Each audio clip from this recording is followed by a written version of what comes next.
you made a decision, and it wasn't a real conscious decision, about the part you played in that trauma. All right. And you don't make good decisions when you're in a trauma. That decision will reflect the trauma. Right? So it's not a good decision. So that is completely true. I agree. And past traumas will affect these future traumas as well. They play into that. And it's just kind of the snowball effect, I believe. The Bodega is a guide and a storyteller, escorting you through the night, lighting the way, warding off thieves, ghosts, demons, and other oddities. Along the journey, his companions would often share with him the most curious of stories that he'd record in his codex. Perhaps you just might find yourself traveling with the Bodega and sharing one of yours. All right, everyone. Welcome back to another episode of Bodega's Codex of Curiosities. Today, I'm joined again by Jerry Marzinsky, and this is a follow-up interview. We just had Jerry on recently, and we mentioned at the end of that episode that Jerry was going to give to me or facilitate the Mace energy method to me. I guess that's how you would say it. And so we did that 2 days ago, and here we are now. We are going over the results and perhaps, not perhaps, but the changes that I have personally felt as well. So, Jerry, welcome back again to Bodega's Codex of Curiosities. Good to be with you. Yes. So we're Thursday morning. We did this, I don't know what to call it, procedure, method, It's called the Mace energy method because it's a energetic psychotherapy. Okay. It works with energy. Your spirit's energy, your feelings are energy, your thoughts are energy, your mind, everything's energy. And all psychiatry does is pour drugs on your brain and numb you out. They treat symptoms. They don't treat the cause of the problem. So they call it causism because it gets to the cause and gets rid of the cause. And I like that a lot. What can I say? I do like that a lot. But what I mean is, that we are all energy. Everybody kind of thinks that they hear these terms are like, oh, energy. And they're like, oh, this is all woo, new age. No. We are energy. Just because we can't see it doesn't mean it's not there. If I'm using Bluetooth headset or something like that, there's an energy transfer going there. I don't see it, but it's happening. There is this energy. There's energy. We have shown that there is energy fields that we produce. So it's, of course, these energy healing methods are something that are intriguing. Now, before we jump into the session that we had, can you describe who Mace is? Because I believe Mace was a person, correct? Oh yeah, John Mace was a person, and he his entire life wanted to figure out how the mind works, but he wasn't a psychiatrist or a psychologist or social worker, nothing like that. So he wasn't burdened by the years and years of programming that I had to go through, psychology, counseling, and then more psychology. The kind of, it took a long time to break loose of their brainwashing. And, those therapies that they taught in graduate school, once I got out onto the front lines, they didn't work. They didn't work well at all. They worked some, they didn't work well at all. And with schizophrenics, they didn't work at all.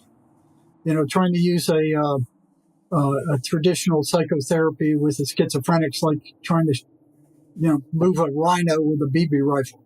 I mean, it just doesn't work. So Mace, he was a ship captain. He drove these big freighters back and forth across the ocean. So he had to know about a lot of different energies. He had to know about, the tides. He had to know about navigation. He had to know about magnetic fields. He had to know about all kinds of different kinds of energies to run a ship for years. And he found that energy flows from negative to positive. Okay, right? Yeah. And he was able to make that transition to working with people. Okay. And he found that energy in people flows from negative to positive also.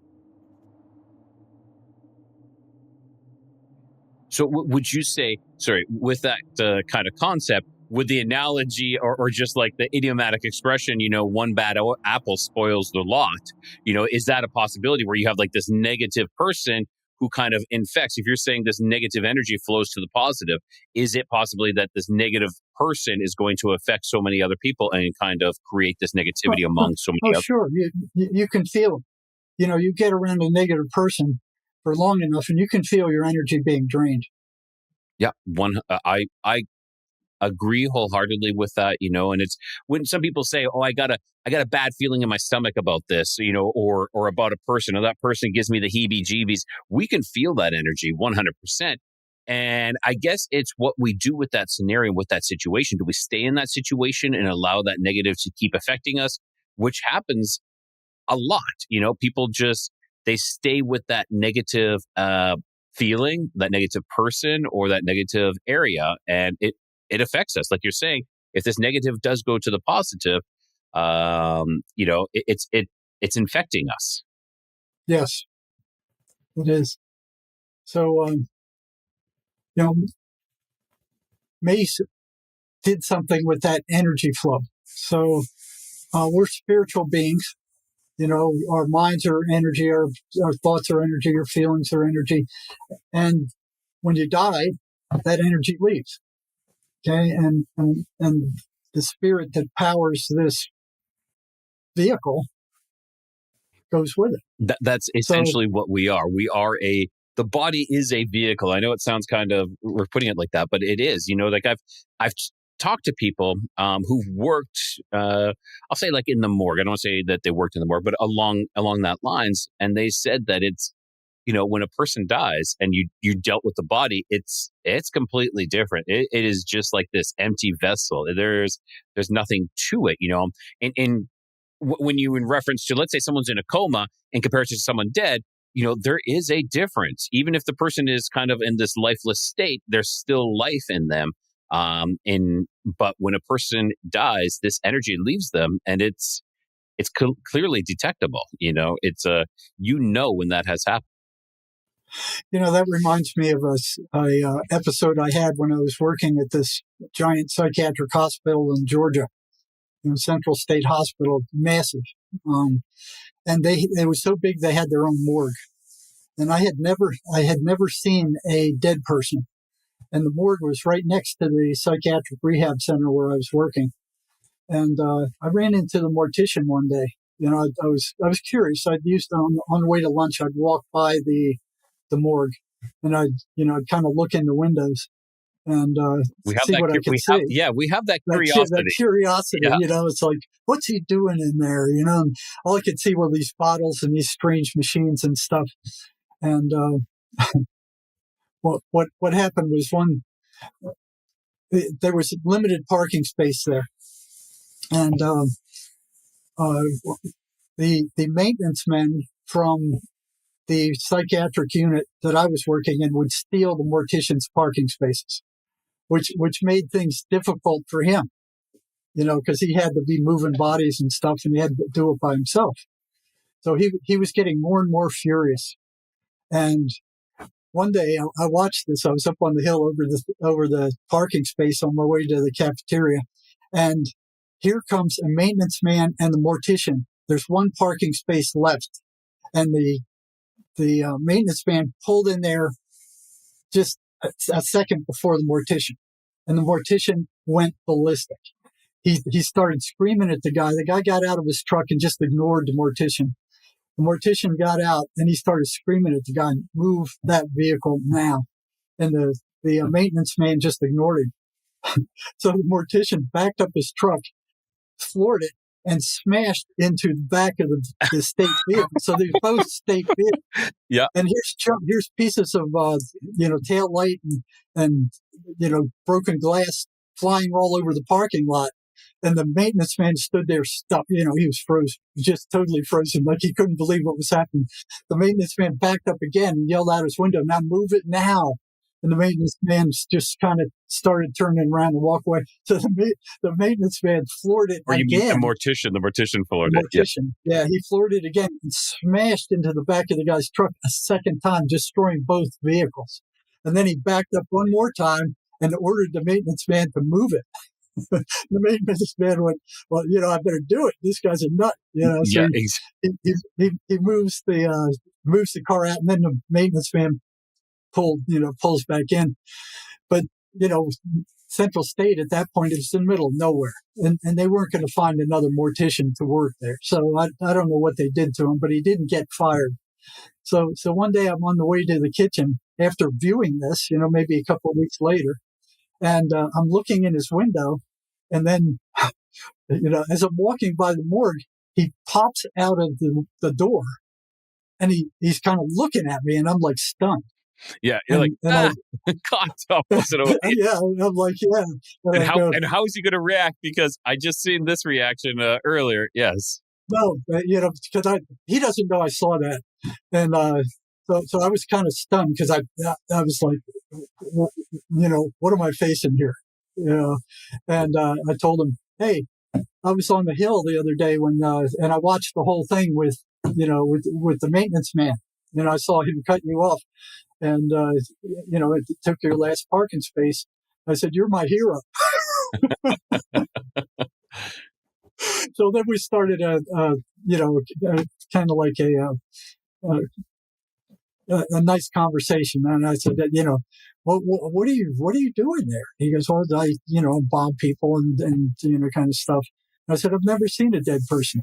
He said, I'll tell you what, next time I have one, I'll call you in.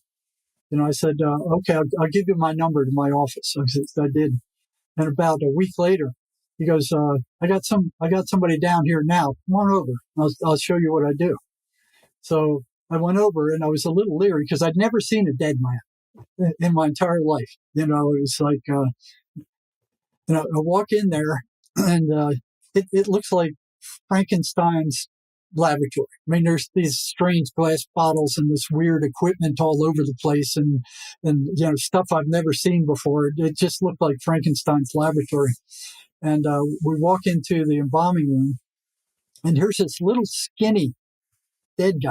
He's a black he's a patient, died on one of the back psychiatric units, just skin and bones. I mean, nothing to him. He looked like somebody who got out of one of the Nazi concentration camps. And I'm standing there, and he's doing something with the equipment, and he goes, pick up his leg. And he gave me a pair of gloves, and this leg was like a stick, very thin. I mean, and I went to pick it up, and it was so heavy. I couldn't believe it. It was like lead. I mean, I went to pick and rigor mortis hadn't set in yet. So I picked this up, and I'm amazed, and I look at him, and he said, that's what they mean by dead weight. And I'm like, whoa, I'm getting chills just talking about this story, because it was like, and I was just, whoa. And I couldn't freaking believe it.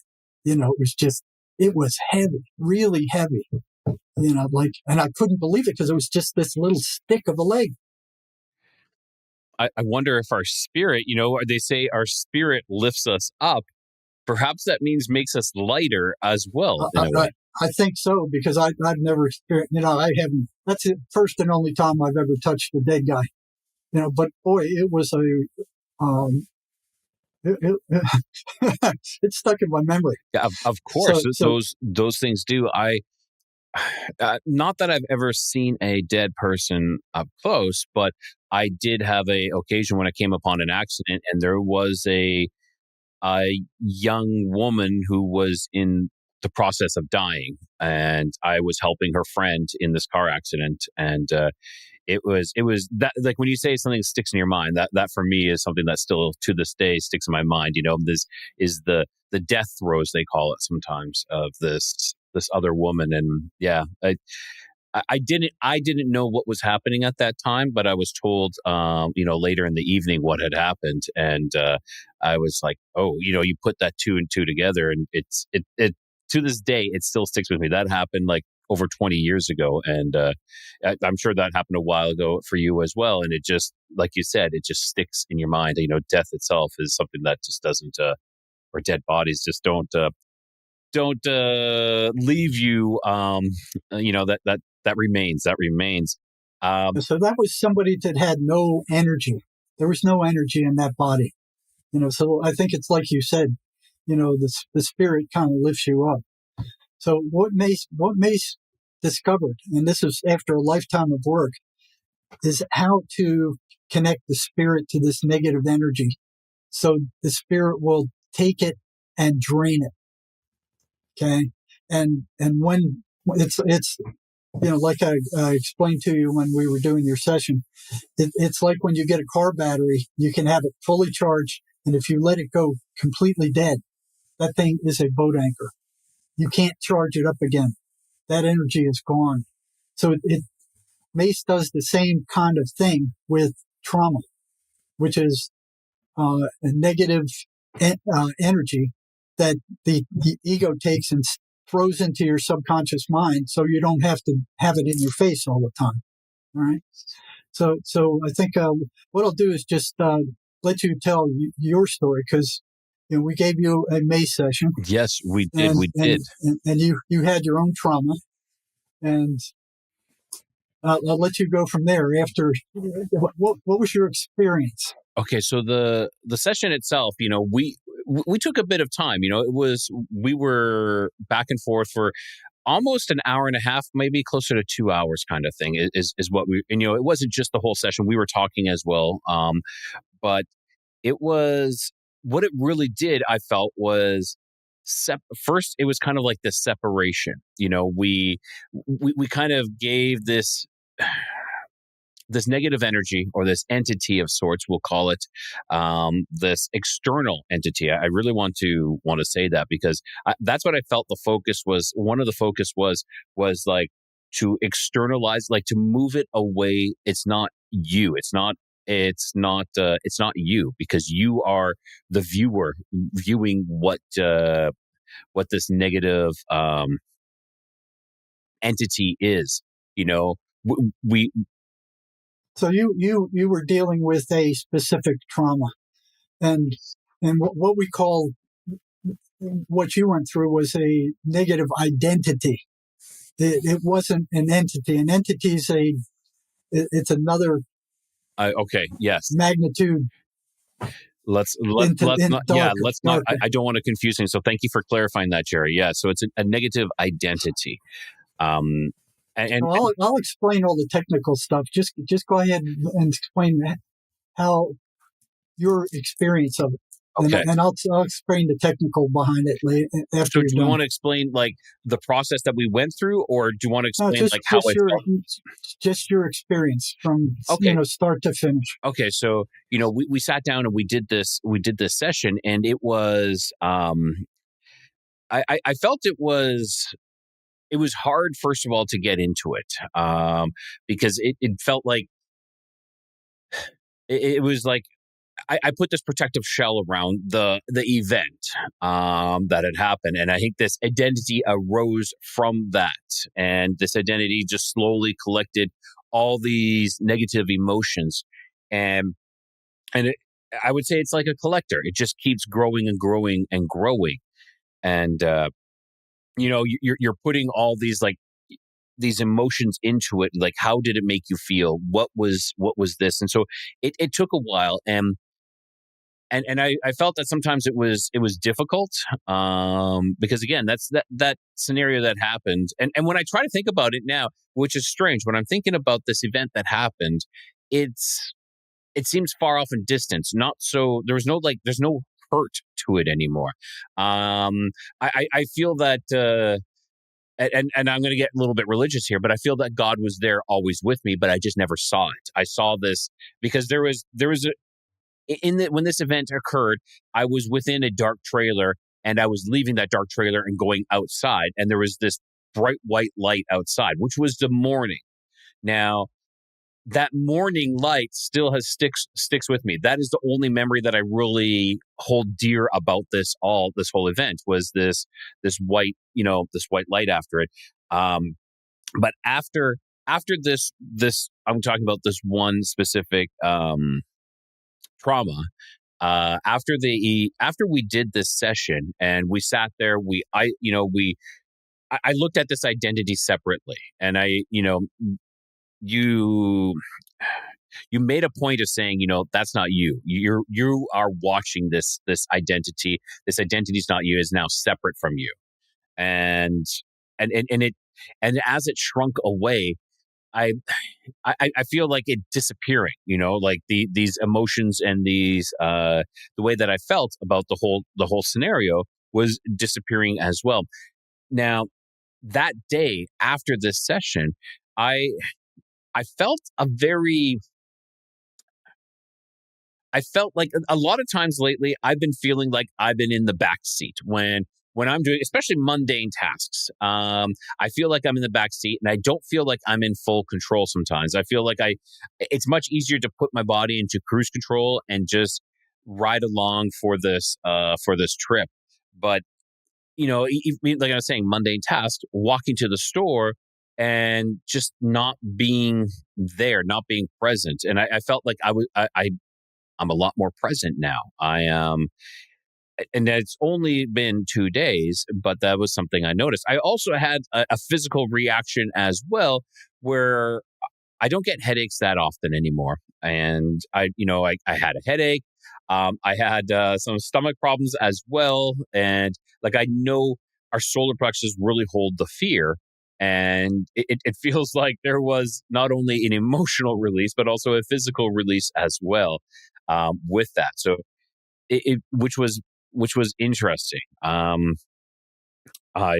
slept really well. I will tell you that there was no problems for falling asleep. Usually I have problems falling asleep at night, and it was maybe because there's so much on my mind, and it felt lighter. Things felt a lot lighter. And I know that's so cliche. People say that, but that's actually the truth. That's exactly how I felt. I felt less of a burden. I felt when I was having a conversation with my wife, I was more a clearer head when I was having this conversation. And we're discussing some important event that is coming up. And a lot of times, again, I just kind of sit back and, I'm not engaged, but I felt a lot more engaged. I felt a lot more on the ball when we're having this conversation. And it was, I was able to address some issues where a lot of times I just kind of let them pass by. So that is kind of the experience or the results that I had. Seeing this identity slip away, I think is good. And one concern I do have, and I'm going to talk to you about it, is now that this identity is gone and it's drained, I'm envisioning that maybe there is I don't want to say like a gap or a hole or something like that, but I want to make sure that it doesn't get filled with anything negative again. I want to make sure I fill that with positive, like a positive identity. Is that something I need to be concerned about? If it was a negative entity, that would be something you would have to be concerned about. With a negative identity, it's just like that energy's gone. It's dissipated. But it's not just dissipated, it's your spirit. We've created that bridge to your spirit, and then your spirit actually did the work. Because the process itself is a process of creating a conduit or a pipeline between this negative energy that's built up, and it works marvelously with traumas. I mean, it works better with traumas than anything I've ever seen. And that pipeline is delivered to your spirit. Your spirit takes that negative energy and transmutes it to positive potential. Okay. So it's not destroyed. It's just drained. Like when you drain a car battery. Okay. You take that electricity, that energy out of it, and then there's nothing left there. It's just gone. It's drained. So it's no longer there. Okay, interesting. Yeah, So it kind of what? when you're talking about it, I kind of think of like a grounding rod almost in a way. When we're talking about electrical energy, if you have a place for it to Yeah. go and to direct it, instead of containing it with something, you can direct it into the ground, kind of like Right. like a lightning rod. People don't understand. The lightning rod directs that energy down into the ground, and yeah. So that's how I envision it. Yes, it's very similar to that. So, I've been on the front lines of mental health for over 40, 45 years, something like that. I'm still involved with it. I have never, ever seen anything work as well as this. And that's after, 4 years of undergraduate psychology, 2 years of counseling, another few years in a PhD program. There's nothing that works like this that I've ever seen in my life. And I didn't believe it when I first got it. When I first took my first Mace session, it was just unbelievable. And I've been through hundreds of hours of in-service training, been through, 8 years of formal Western education, brainwashed in what they wanted me to think. And, what I hated about psychology is there was no way to check any of that out. You couldn't go into a mental hospital or a mental health center and say, "Hey, listen, I want to study some of your patients." In all those years, I had never ever seen a researcher on the front lines of mental health anywhere. Not in any of the county hospitals I've worked in, not in any of the major psychiatric units I've worked in, not in any of the emergency rooms I've worked in.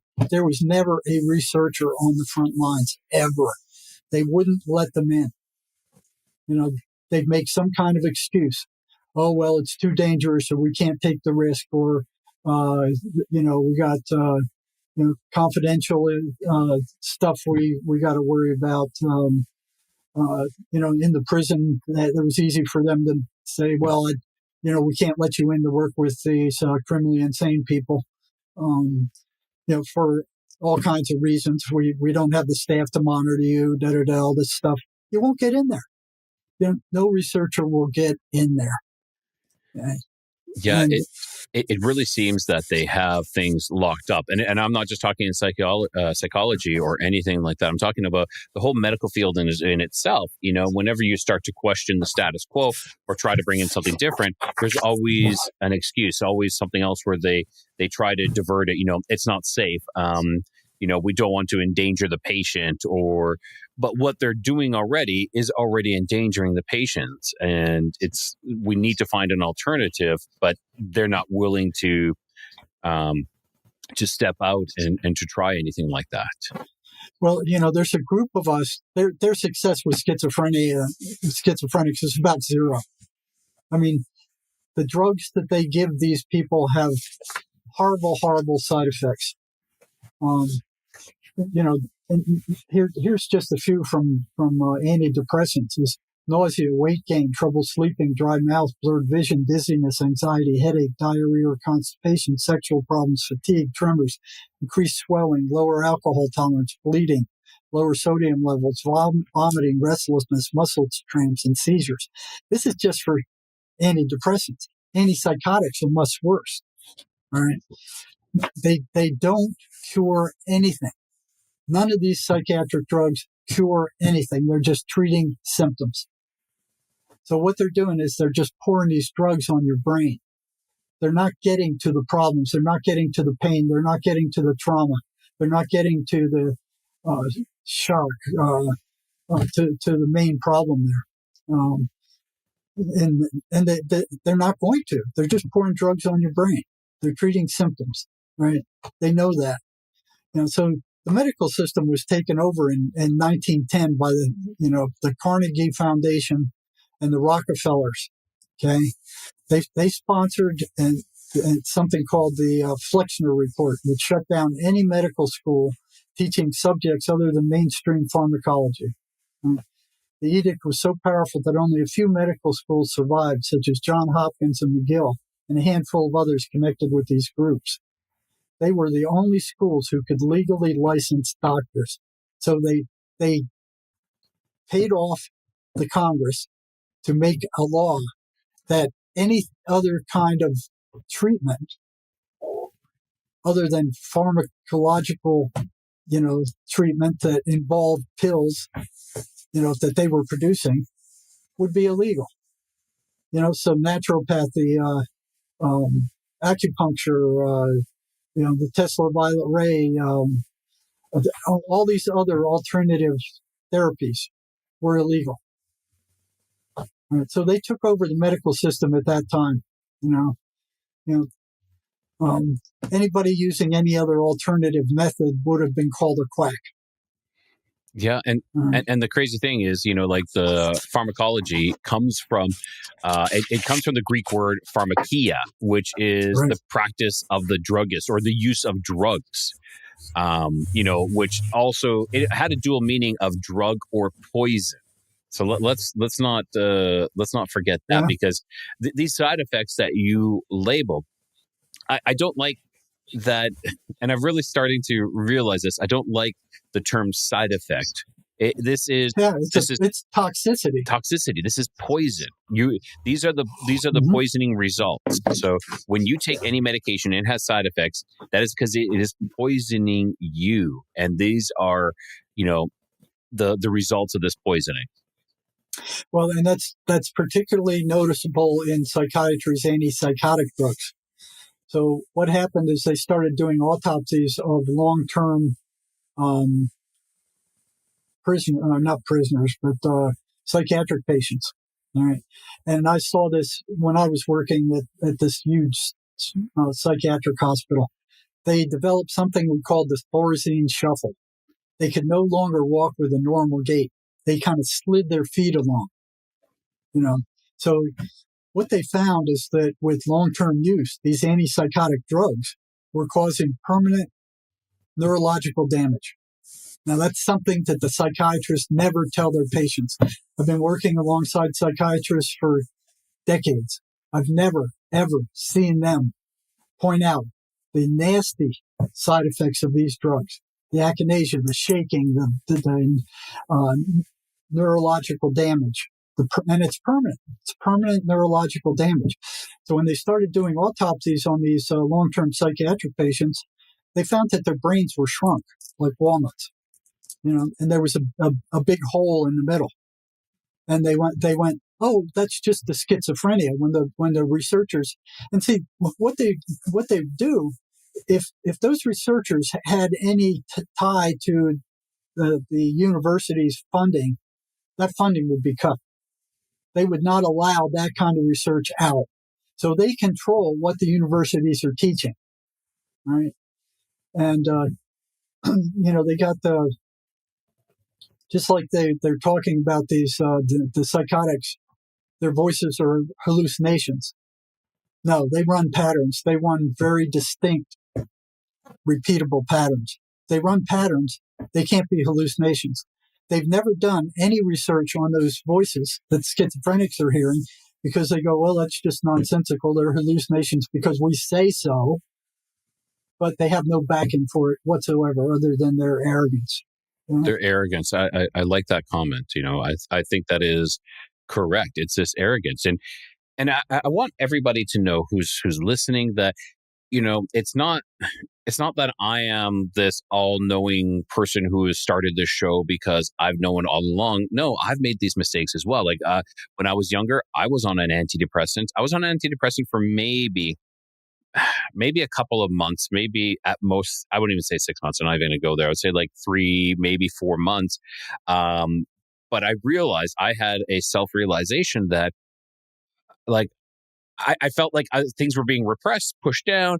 I was happy. I sure seemed like happy, but it wasn't this true identity that we, like we're talking about identities. It wasn't this true identity. And so I stopped it because I said, I can do this myself. There was other medications. It took me a while, and I needed a big wake up call to start really realizing to start questioning the pharmaceuticals, okay? Because there is ulterior motives, you know. I know we want things to be cured. We really hope that these things are doing what they're said to be doing, but they're not. And a lot of times I made a judgment call, but it was based on a gut feeling. Like when swine flu was out, I think that was like 2009 or 2010 or 2011.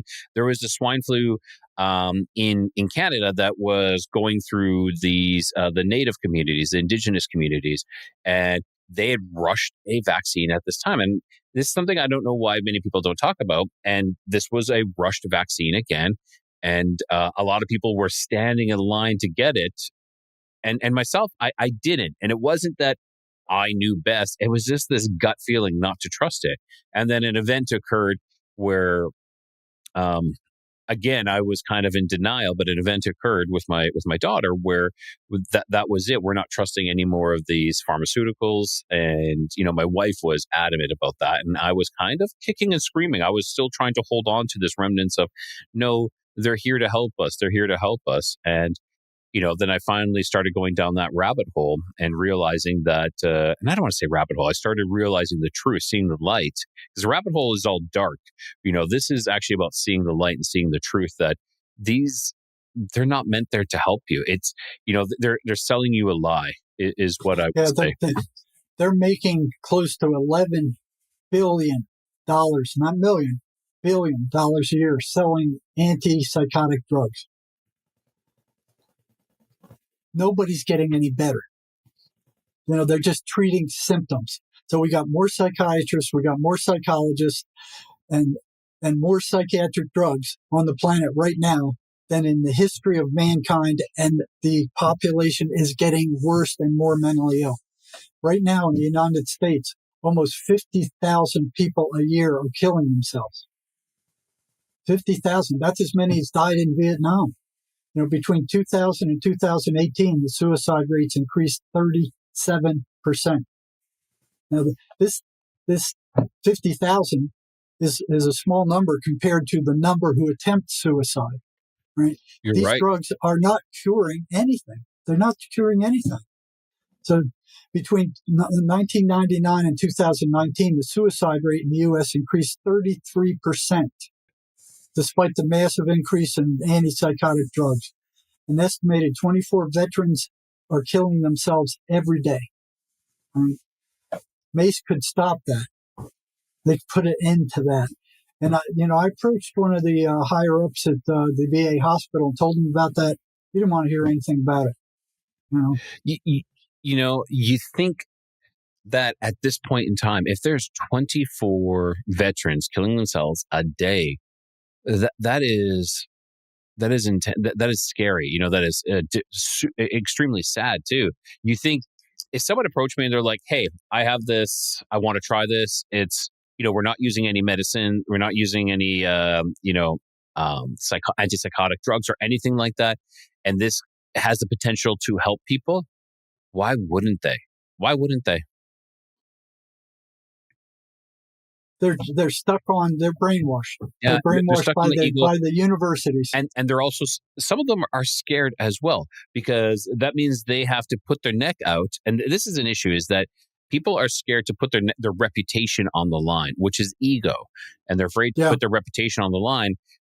It goes back to, and I'm gonna use an analogy of something else completely different, where it be like UFOs or Bigfoot. You know, you'll never hear, or ghosts, you'll never hear any like military or police or, you know, talking about that they've seen these things.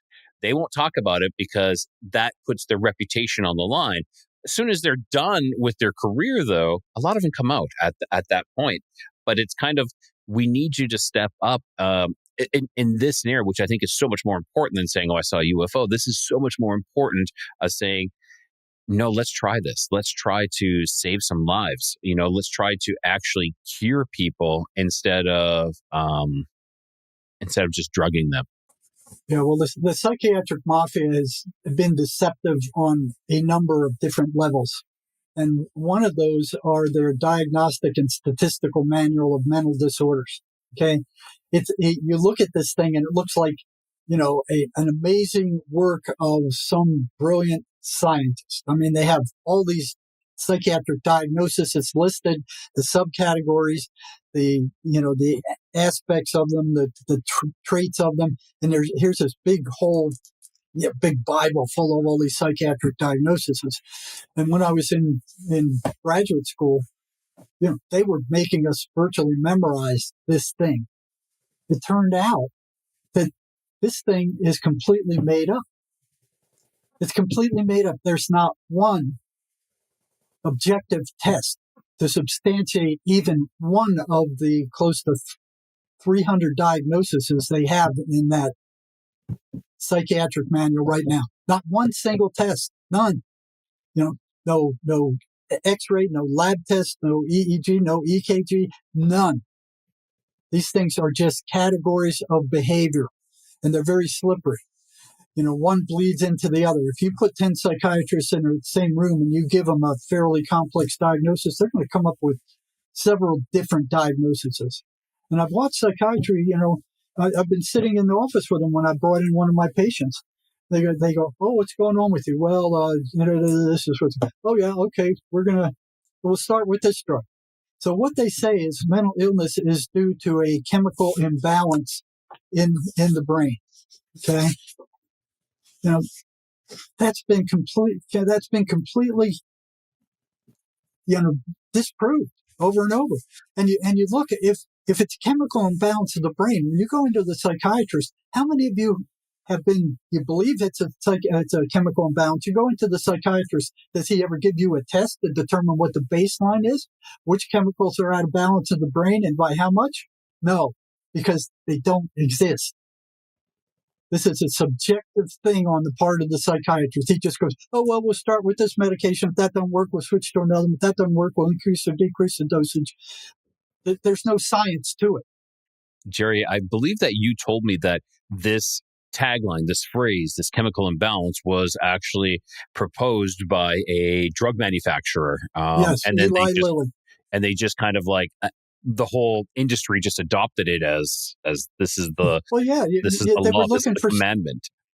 Well, they were looking for some reason why these drugs work because they didn't have a reason. So, they went, oh well, this drug Prozac kind of blocks the reuptake of serotonin, so that must be it.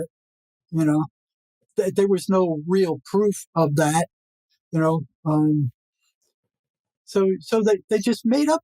They just made up a reason. They go, okay, it's a chemical imbalance of the brain. This was Eli Lilly, and when they came out with Prozac. Now, this is from a professor of psychiatry, a guy named Ronald W. Pies. He says, I don't believe I've ever heard a knowledgeable, well-trained psychiatrist make such a preposterous claim that people have a chemical imbalance, except perhaps to mock it. In truth, the chemical imbalance notion was always a kind of urban legend, never a theory seriously propounded by well-informed psychiatrists. And I wanted to review something. So that list of mental disorders, there's one in there that I believe, like I know there's many, but I almost have to laugh at it because it's the ODD, the oppositional defiant disorder. This one it's almost comical in a way. It's like a behavioral condition characterized by a persistent pattern of defiant, hostile, and disobedient behavior towards authority figures like parents, teachers, and other adults. That's kids and teenagers. Okay. Right. But it doesn't stop there. They got in that book, they got mathematics disorder. So if you don't like mathematics, oh yeah. If you don't like math, you're disordered. Okay. I'm one of those people. I guess my daughter is mathematics disorder. Oh my God. They've got caffeine intoxication disorder. You're disordered if you drink too much caffeine. They got sibling relational disorder. So kids are fighting. They're disordered. And so so these are like, okay, now we got this these drug. These are formal diagnoses, yeah. Oh my God. This is ridiculous. Yeah, they got, it's even worse than that. They got something called the Florence syndrome, which is characterized by being overwhelmed by beauty, such as in Florence, Italy, fainting and dizziness. And they recommend you treat it with antidepressants. In my day, they would, they would have called that, cultural shock. They got one called Paris syndrome, mostly suffered by Japanese visiting France. Symptoms include depression, anxiety, feelings of persecution, which before the DSM would have just been considered cultural shock. Exactly. Like I experienced culture shock as well. When I went traveling to South Korea, I had culture shock, but I guess I can take a pill for that now, so I don't have to feel Yep. that. They can numb you down. Yeah, numb me Okay. down. Oh, I don't want to feel this. What they're doing isn't working. It just isn't working. But it's run by money and greed and ego. Nobody's getting any better with this. Matter of fact, we're getting worse. Okay, so Mace is a brand new cutting edge energetic psychotherapy that is actually getting into the root of the problem and getting rid of it. It works great with any kind of trauma. It works great with a lot of things. It's working better with schizophrenia than anything I've ever seen. Now, I'm not saying that we got 100% cure rate, but I think we're somewhere around 30-35%.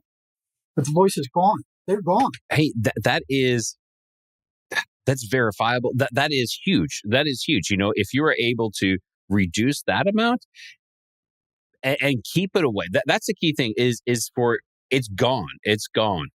That is a huge jump. And so Jerry, how long have you been doing Mace? How long have you been practicing Mace energy methods? A bit over 3 years right now. Okay. And how many people have you personally worked with? Oh, God, hundreds. I mean, in my career, probably thousands. Wow. Okay. So but I didn't know about Mace until about 4 years ago. Okay. Now, many years ago, I started, when I was working at the psychiatric hospital, I started asking psychotic patients, what are these voices telling you? And patterns started emerging. The first one, these voices were consistently negative.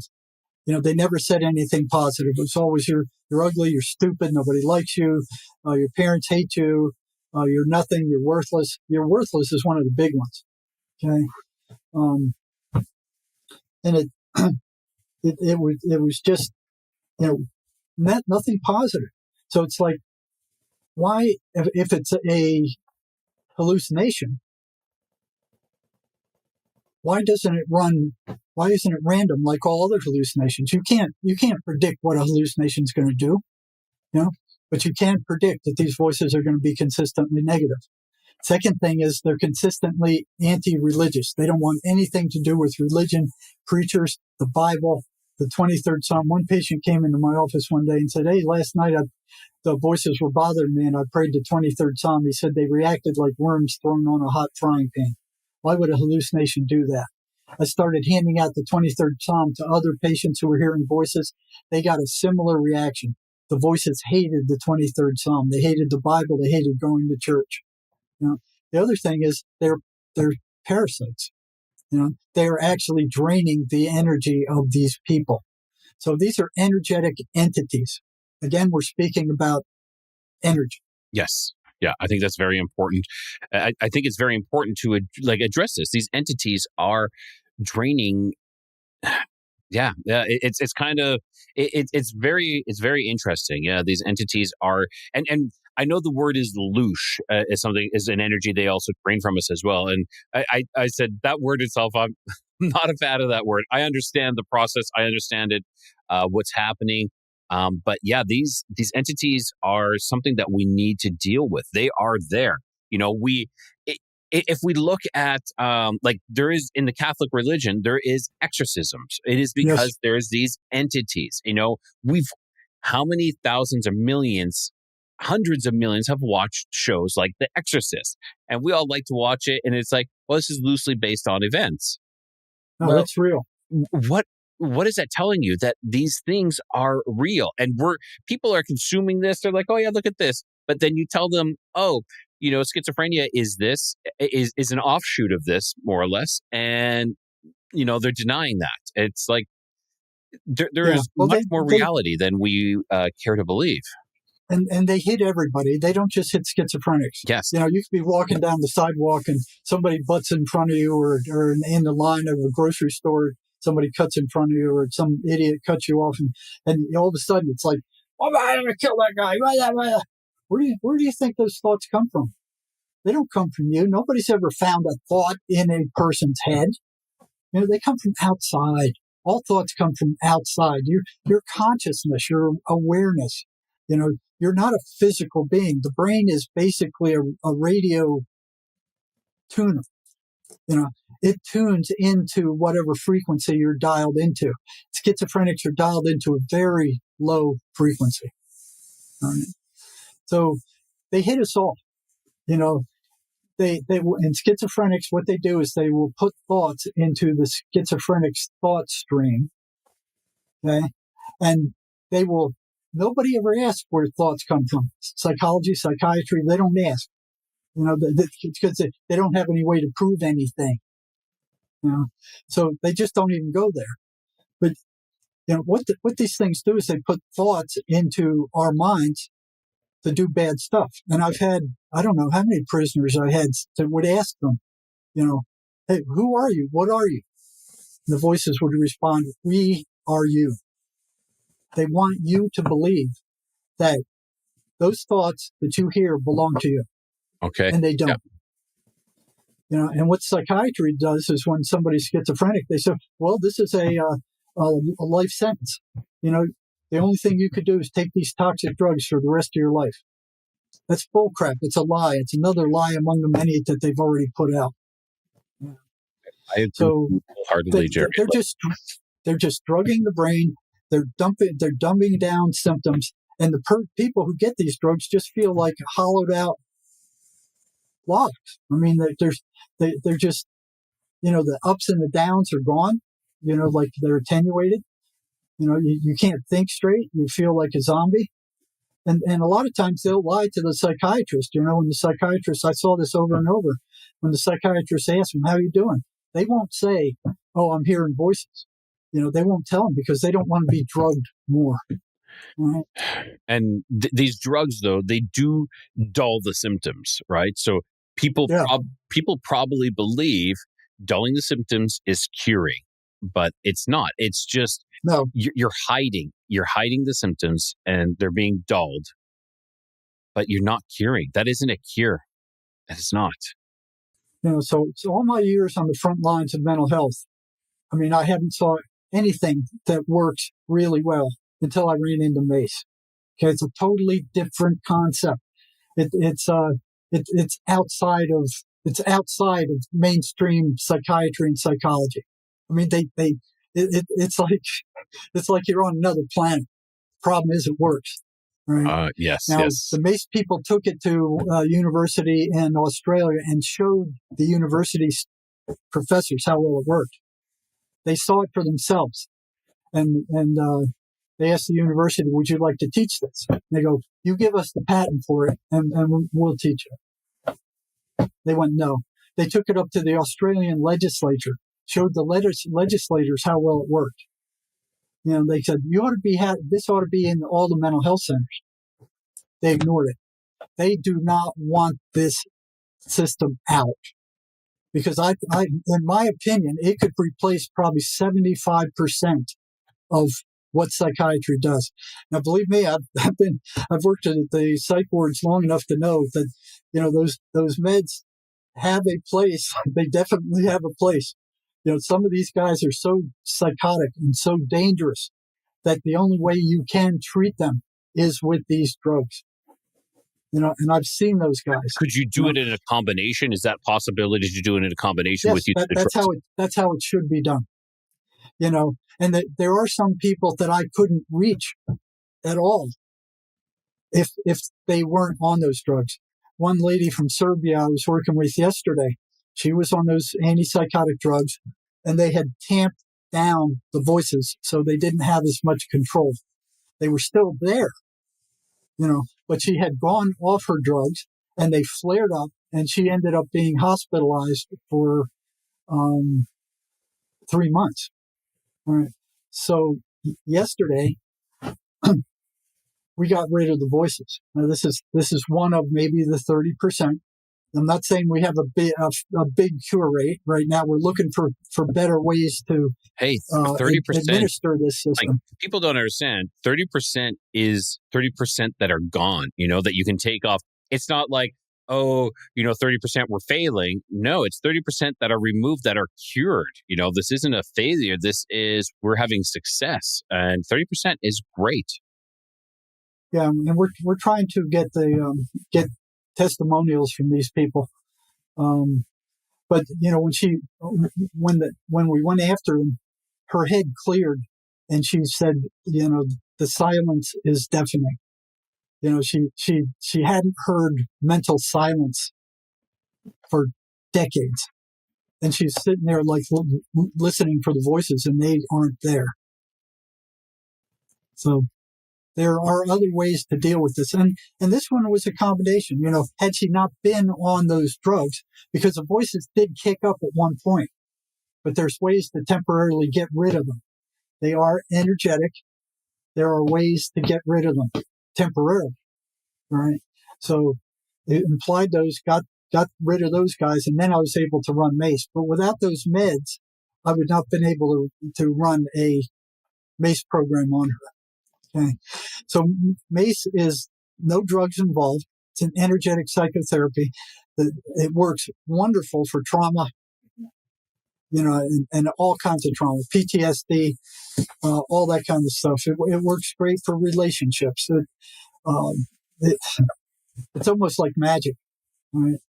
And what it does is, well, let me explain how what happens is when you get into a trauma, you have a really bad feeling that just stays there and torments you forever. It just, every time you think of what happened, it's like, oh my God, and it just goes on and on forever. But at the same time that trauma happened, you made a decision, and it wasn't a real conscious decision, about the part you played in that trauma. All right. And you don't make good decisions when you're in a trauma. That decision will reflect the trauma. Right? So it's not a good decision. So that is completely true. I agree. And past traumas will affect these future traumas as well. They play into that. And it's just kind of this snowball effect, I believe. Yeah, well, feel free to cut in at any stage of this, because you've gone through it. Okay. So what happens is that trauma and that decision both, after a while, the ego shows up and goes, hey, you're not doing well with this. It's interfering with your functioning. It's making you miserable. Let me handle it. And so it takes it and it throws it into your subconscious mind and it locks it down. All right. So what happens from there? It becomes like what do you call it? A mine, or like a landmine. I feel like a landmine. Is it almost like I almost feel it could be almost be like a magnet where it just keeps attracting and just keeps growing, and just keeps, as it grows, it affects this next event. You get put into a situation which is, it could be a traumatic situation or it might not be, but this past trauma is causing you to make the wrong choices, to say or do the wrong things, because you're kind of like trying to protect yourself, and your protection didn't serve you right in the last time. It caused this issue, and you're still trying to protect yourself. So it's this protection where you, because of these past traumas, I think really affect, and it keeps diverting you from the path that you should be on. You keep moving off of where you should be because you're making these wrong choices because of this previous trauma that you had. Yes, this buried stuff, the buried feelings, it controls what you say, it controls what you don't say, it controls what you do, controls what you don't do. It has a big say in your decisions and your attitude toward life. It's a feeling that's buried and will continually disrupt your life until we get rid of it. But, regular psychotherapy techniques don't get rid of it. Okay? And neither do the drugs get rid of it. So here's this thing. It's like in your subconscious mind, it's like a computer virus working in the background.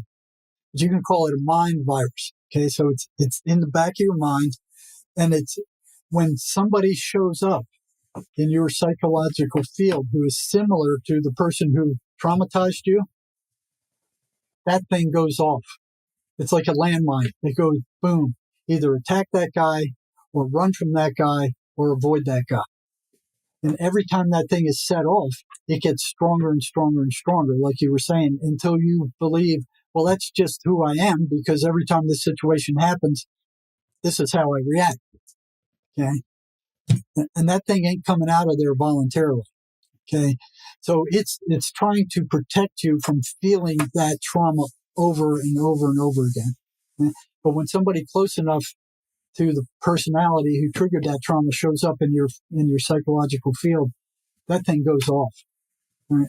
And it will go off every single time, and it will get stronger and stronger and stronger every time it goes off.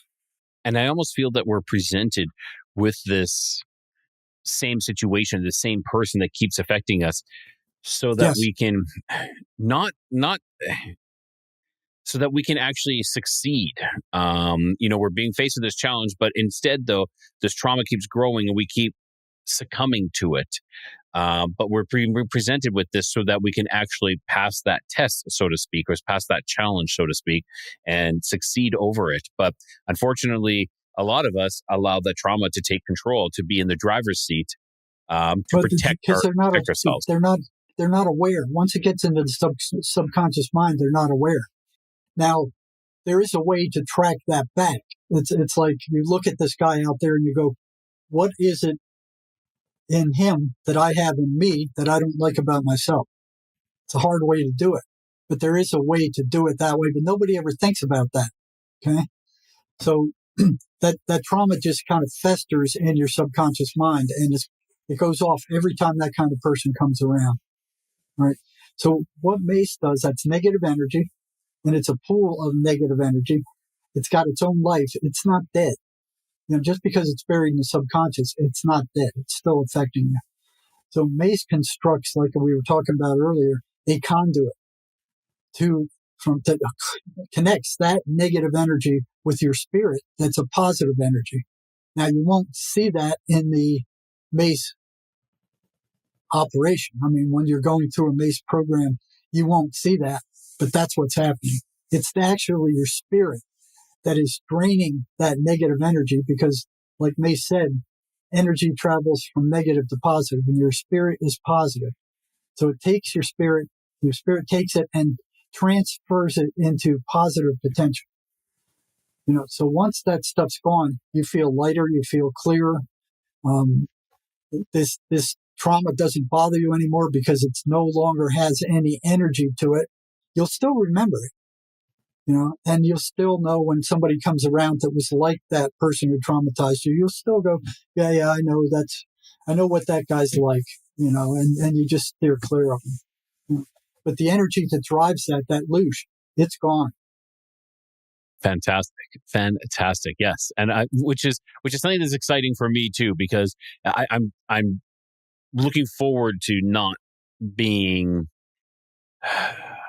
controlled by that, almost in a way, or that not driving my decisions. That is the best way to call it.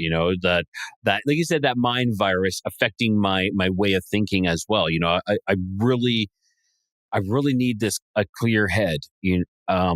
There's lots of decisions that are coming up in my life, and I need a clear head to be able to make those. And if I am being affected in any way, form, I'm not going to make the right decisions. And I've made some really terrible decisions here in the past, and I'm really looking forward to actually having that clear head.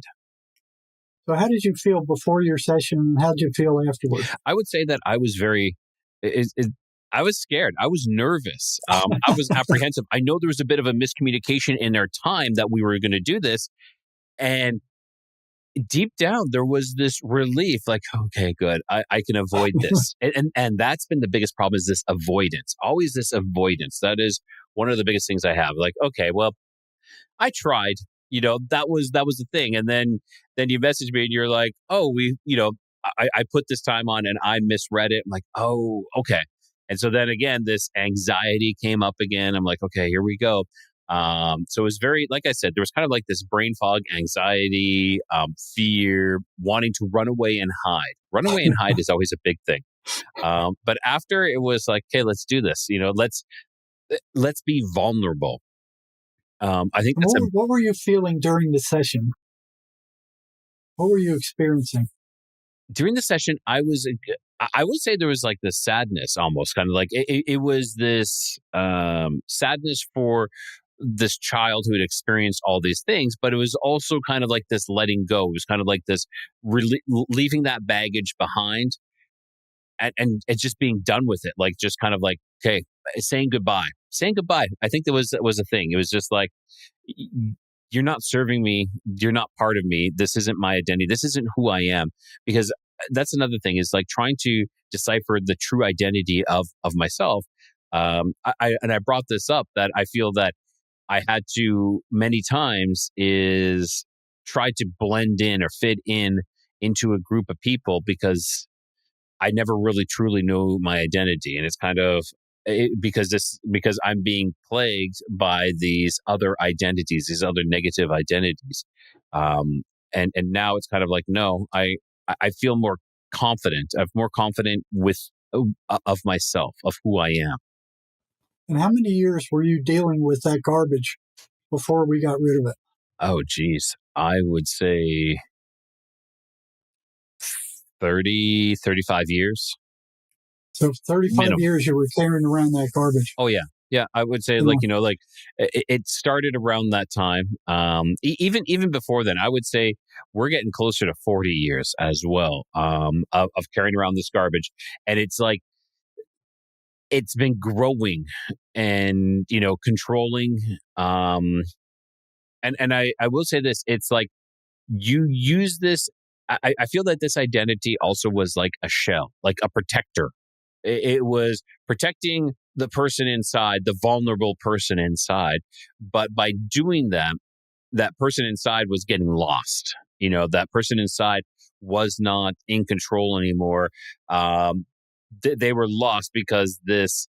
And I do believe that we do need to be careful and have that, boundaries, safe boundaries, but not so much that it's taking control and ruining and running the life. Like I do understand that we do need to set up safe boundaries, but not like I still need to have those interactions. I still need to be in those scenarios where I need to stand up for myself, and not like the boundaries that or like the protection I was talking about is like run away from anything. And that's not a productive adult.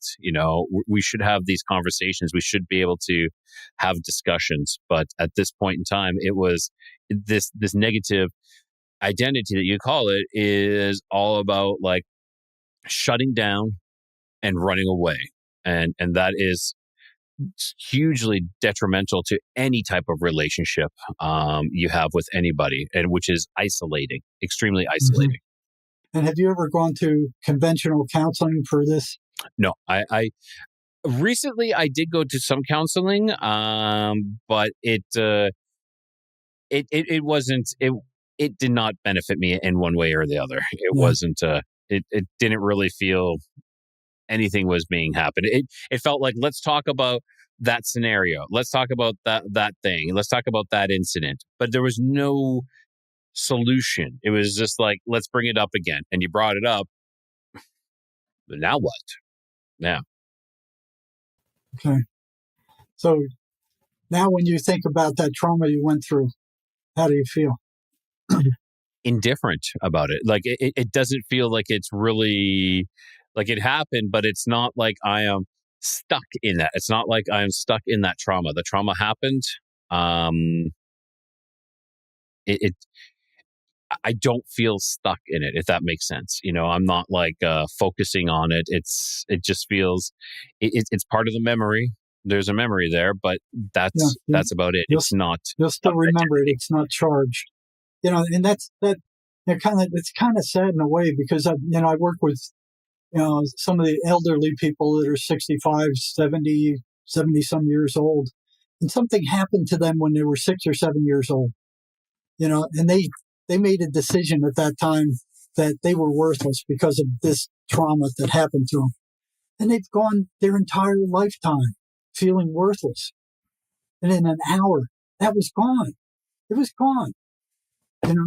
And they're back. The woman yesterday, I mean, she just lit up. I mean, she came into, the session just kind of all drugged up and, she had a fair amount of Risperdal in her, but she was still able to follow through with the instructions. And one of the problems we have with schizophrenics, when the voices are strong enough, they will actually interfere with what the person has to do to succeed with the Mace process. They will block the images. They will block the concentration. They will give them headaches. They'll give them stomach aches. They'll say stuff like, "Hey, this guy's a nutcase. What are you doing in here?" But there are ways to temporarily get rid of them. Okay. So these are entities. I mean, so there's a difference between a negative identity, which is a trauma that has been stuck in your subconscious mind, and a negative entity, which is a actual energetic entity like a demon. And the boundary between the two is kind of foggy. We're still looking at that. There's cases where I thought the person was schizophrenic, and they responded to the negative identity, boom, and the voices they were hearing were gone. I got to do a better job of getting the testimonials from these people. It's just so amazing to watch it happen. Yes, exactly. I think testimonials are a really good way to start with this. And especially from the schizophrenics, if you're getting a 30% success rate, that is something that is huge. Yeah. Yeah, we're going to have to work on that, better. Well, but they've ignored. I still feel though that 30% is a huge jump. It's something. It's working. What we're seeing is it's working. Mm-hmm. Right. And the more severe it is, the less Mace works on it. But this gal, she had just spent 3 months in a psychiatric hospital in Serbia. They had her on several different psychiatric drugs, 10 milligrams of Risperdal to start with, and then a Lazepam and some antidepressant on top of that. So you could tell she was pretty well drugged up, but she was able to concentrate. They need to be able to do that. Yes. Yeah, I think that is important. So sometimes you do need the drugs a little bit to help with this process, but it's not.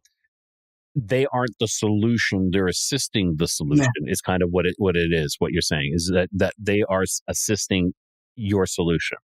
Right. And they're just tamping down symptoms. They're not really curing anything. No, exactly. Exactly. Well, Jerry, I think this has been fantastic. I really want to say thank you. And thank you for allowing me to experience the session there on Tuesday morning.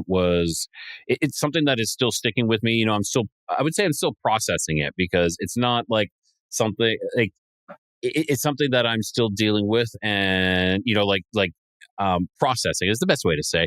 I still like it's different. It's different to see things differently right now. And I want to say thank you so much, Jerry. You're more than welcome. Where can people find you to get a session with you? Well, they can go to my website at jerrymarzinsky.com, or they can write me at jamarz1@gmail.com. So there's more information about Mace on my website.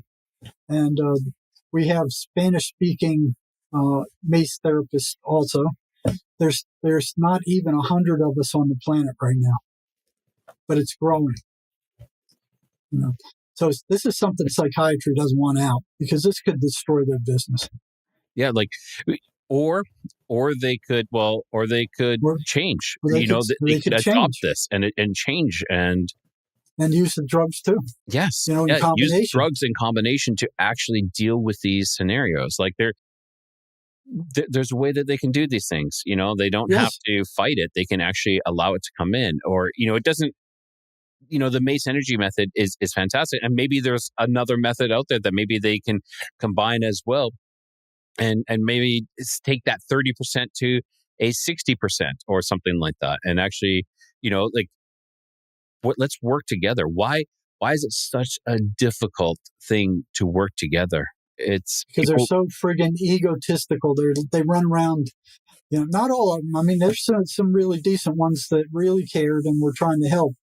But, they're seeing that they're not, all they're doing is tamping down symptoms. I mean, if the psychotic goes off those drugs, those voices come right back. So they're not curing anything. They're not fixing anything. They're not getting to the root of the problem. And they spend very little time talking to these patients.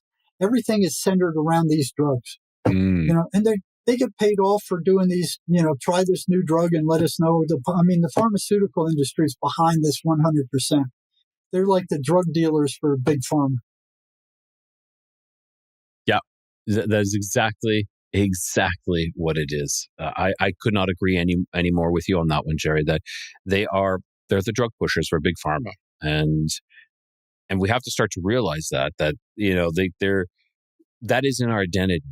Being this mental illness or this diagnosis isn't our identity. It's something that needs to be dealt with and released. That negative identity needs to go. But a lot of people are presenting this negative identity as their own, as their forefront identity. And I think that is what is one of the biggest problems in the world today. Is that we are presenting our negative identity and we're not dealing with it, and we're telling you to accept this negative identity that we have. Yeah, and it's happening on a national level also. I mean, look at what Europe's doing with the Russians. The Russians haven't caused them any problems. And here they're sending troops in there and challenging Russia to a war. They're going to get their butts kicked. Mm-hmm.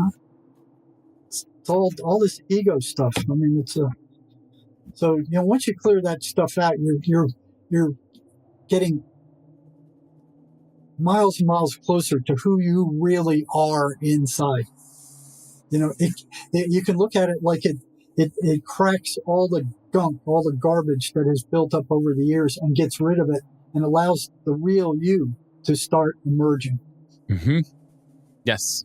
Yep. And it does all this within an hour. Fantastic. That is like the best sales pitch ever. It's not really a sales pitch. You're actually trying to, I don't want to say sales pitch because that just, I don't like that. Actually, I shouldn't say that. That's what happens. But it is like, that's the truth. That's it. It's the truth. It deals with it within an hour and you can start to move on. And, it's not, there is a lot of traumas. A lot of people have a lot of different traumas that we need to deal with. But let's start somewhere. And Jerry, I believe the Mace energy method is where we should be, where we should be starting. So thank you. I agree too. And the results are permanent. There we go. The junk you get rid of doesn't come back. What more could you ask for? What more could you ask for? For me, it's like magic. I mean, I've never seen anything work like this ever. In 47 some years. In all kinds of institutions and, all the brainwashing I went through and psychology and counseling and the PhD all that crap. It's just, and the higher I went, the worse it got. They don't have any answers up there. I was thinking, when I got into the PhD program, oh yeah, these guys have answers. They know what they're doing. No, not at all. No, they just got bigger egos, pretend they have the answers. I think they did. That's and you should have seen them flash. It was like a thunderstorm up there. They were fighting with each other constantly. Of course they are, because you got all these egos trying to take control and be the lead is what it is. Well, thanks for having me. I appreciate it. No, Jerry, I appreciate your time, and I really do. I think this is something that, the world needs to know, and hopefully, if I can convince at least, 5 people, then, well, of course I want more, but at least 5, and they can get a session with you, then they're going to pass that on to another 5 and each another 5. And maybe we can get this movement. A huge, what do you call it, spreading effect. The ripples, they just go out. It just keeps rippling out and it just keeps snowballing. I like the analogy of snowballing. It's just a snowball effect. It just keeps getting bigger and bigger and bigger as it goes. And this momentum will carry on and people will see the difference. I hope that people who need the help reach out and get the help from you, Jerry. So thank you. Well, thank you for having me again. All right, everyone. I want to thank Jerry again for the time that he's given me, the treatment. It was the procedure. I don't want to say procedure, but like the session that I had was very, we went deep, and he doesn't have to know what the specific trauma is. You don't have to tell him the experience. You don't have to tell him the event that happened. You describe it emotionally, and you break it down, and then you literally shrink it away until it's nothing, till it's gone, and then it's gone. What more could you ask for? He's having success. I feel like I've succeeded as well in battling this as well. So it's up to you. Do you want your negative identity to be your identity, or do you want to get rid of that and get in the driver's seat again and live this life? It's up to you. All right. Until next time, keep your curiosity wandering, keep the light lit, and always find your way home.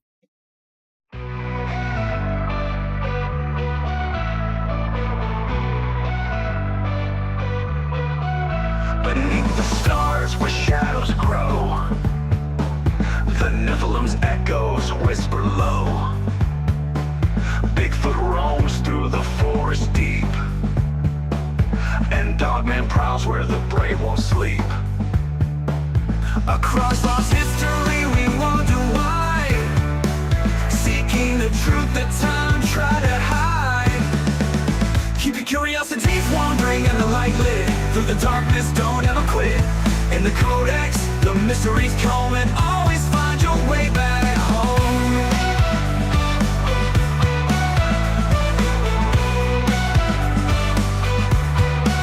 UFOs streak through the velvet skies. Aliens watch with unblinking eyes.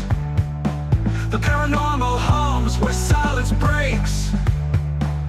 In the void of secrets, a lantern wakes. Through hidden realms and stories untold, the cold gas flame is a light to hold. Keep your curiosities wandering and the light lit. Through the darkness, don't ever quit. In the codex, the mysteries come, and always find your way back home.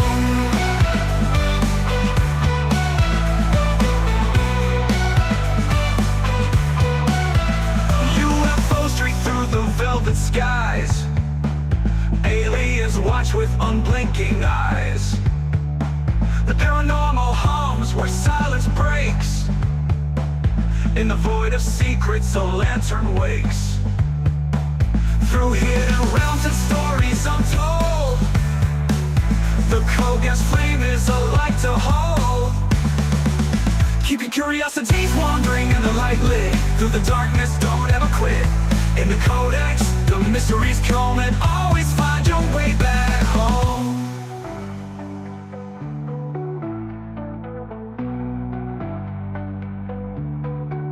Legends rise from the earth's deep core, a lost legacy we can't ignore. With every step, the veil grows thin, revealing worlds where the strange begins. Keep your curiosities wandering and the light lit. Through the darkness, don't ever quit. In the codex, the mysteries come, and always